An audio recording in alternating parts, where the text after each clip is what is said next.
तो दोस्तों पिछले 2 दिनों में भारत की तरफ से यूएनएससी को लेकर एक मोर्चा खोल दिया है। सबसे पहले हमारे विदेश मंत्री जो इस समय गयाना के विजिट पर गए हुए हैं, वहां से उन्होंने यूएनएससी के लिए एक कड़ा संदेश दिया और कहा कि आप लोग 80 सालों से वीटो पावर को एंजॉय कर रहे हैं और यूएनएससी के अंदर नए सुधार नहीं ला रहे हैं, नए सदस्यों को भर्ती नहीं कर रहे हैं। तो इस तरह से आप पुरानी प्रथाओं को धकेलने की कोशिश कर रहे हैं, जो कि इस समय के परिप्रेक्ष्य के हिसाब से सही नहीं है। इसके अलावा यूएनएससी में जो भारत की स्थायी प्रतिनिधि हैं रुचिका कंबोज जी, उन्होंने भी यूएनएससी में गरजते हुए ये कहा कि दुनिया में केवल 5 ऐसे देश हैं जो अपने मनमर्जी के फैसले बाकी के 188 देशों के ऊपर थोपते हैं। तो ये बिल्कुल ही गलत है। इतने सालों पहले बनी जो व्यवस्था है उसे आप आज के परिप्रेक्ष्य में ढालने की कोशिश कर रहे हैं, तो आज की जनरेशन इसे स्वीकार नहीं करने जा रही है। यानी यूएनएससी की बात की जाए तो इसका गठन 1940s में किया गया था। तब के परिप्रेक्ष्य के आधार पर इसकी सारी व्यवस्थाएं तैयार की गई थी और उन्हें ही आज तक लागू करके रखा है। तो उस समय परिस्थितियां अलग थी, आज दुनिया की परिस्थितियां अलग है, आज के चैलेंजेस अलग हैं। तो ये पुरानी सारी व्यवस्थाओं को हमें बदलना होगा, इनमें नए सुधार लाने होंगे, जिसके लिए दुनिया भर में और भी डिजर्विंग कंट्रीज है, उनकी एंट्री यहाँ पर लानी जरूरी है। इसी तरह से भारत की तरफ से एक और बहुत ही महत्वपूर्ण बयान निकल कर आता है, जिसमें भारत की तरफ से स्पष्ट कर दिया गया है कि या तो आप हमें भी वीटो दें या तो फिर आप अपनी वीटो छोड़ें, क्योंकि ऐसी वीटो का कोई मतलब ही नहीं है जो कि एक स्वार्थ के लिए ही इस्तेमाल की जाती है। चलिए आगे जानते हैं कि क्या कुछ नया किया गया है भारत की तरफ से। आप बस चैनल को सब्सक्राइब जरूर कर दीजिएगा। दरअसल मैं आपको बता दूं कि संयुक्त राष्ट्र संघ में भारत की तरफ से मिशन काउंसलर हैं प्रतीक माथुर जी। इन्होंने बुधवार के दिन महासभा में ये कहा कि या तो वीटो पावर खत्म कर दें या फिर यूएनएससी को पुनर्गठित करके नए स्थायी सदस्यों को भी इसमें शामिल करें।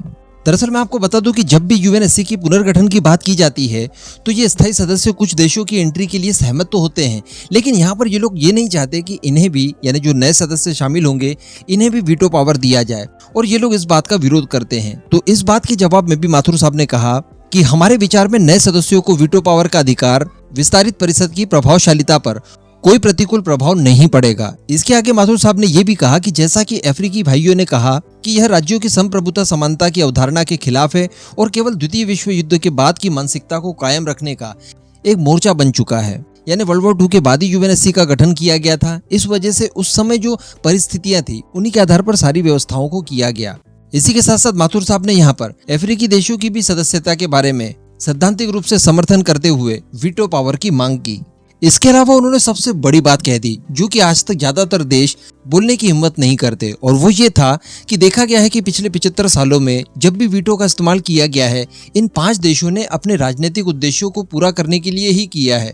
कहने का मतलब अपनी खुद की जागीर समझकर वीटो पावर का इस्तेमाल ये 5 देश करते हैं, तो इसका कोई औचित्य नहीं बनता, और ये संस्था भी इतनी विश्वास पात्र इस वजह से नहीं रही है। तो या तो आप इसे पुनर्गठित करके नए सदस्यों को लीजिए, उन्हें वीटो पावर दीजिए, या फिर सभी की वीटो पावर समाप्त कर दीजिए। इसके अतिरिक्त यूएनएससी में वीटो के इस्तेमाल को लेकर जो महासभा आयोजित की गई थी, यहाँ पर जम्मू एंड कश्मीर का भी मुद्दा उठाया गया। तो इसको लेकर भी माथुर साहब की तरफ से कहा गया कि जम्मू कश्मीर हो, लद्दाख हो, ये तीनों ही केंद्र शासित प्रदेश हैं और भारत के अभिन्न अंग हैं। किसी भी देश द्वारा दी गई गलत सूचना, बयानबाजी या फिर दुष्प्रचार का इस तथ्य को बदल नहीं सकता। तो अल्टीमेटली भारत की तरफ से कह दिया गया है कि देखिए, ये सब हमारी टेरिटरी है, अभिन्न अंग है हमारे भारत का, और इनको अलग करने संबंधित जो अलग अलग तथ्य वगैरह दिए जाते हैं, ये सारी कुछ चीजें प्रोपोगेंडा है और भ्रामक तथ्यों के अलावा कुछ और नहीं है। तो इनके ऊपर ध्यान ना दिया जाए। तो अल्टीमेटली भारत की तरफ से यहाँ पर अपना पक्ष बहुत मजबूती से रखा गया है। अगर इन फ्यूचर इस तरह की कोई इवेंट होती है जिसमें यूएनएससी का पुनर्गठन किया जाए, नए सदस्यों को शामिल किया जाए और उन्हें वीटो पावर वगैरह दिया जाए, तो इसमें भारत एक देश जरूर हो सकता है।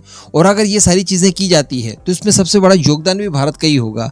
यानी भारत की ही वजह से बाकी सारे जो डिजर्विंग कंट्रीज है उनको भी एडवांटेज होने वाला है, क्योंकि इतना प्रभावशाली भाषण पहले अन्य देशों की तरफ से नहीं दिया गया है।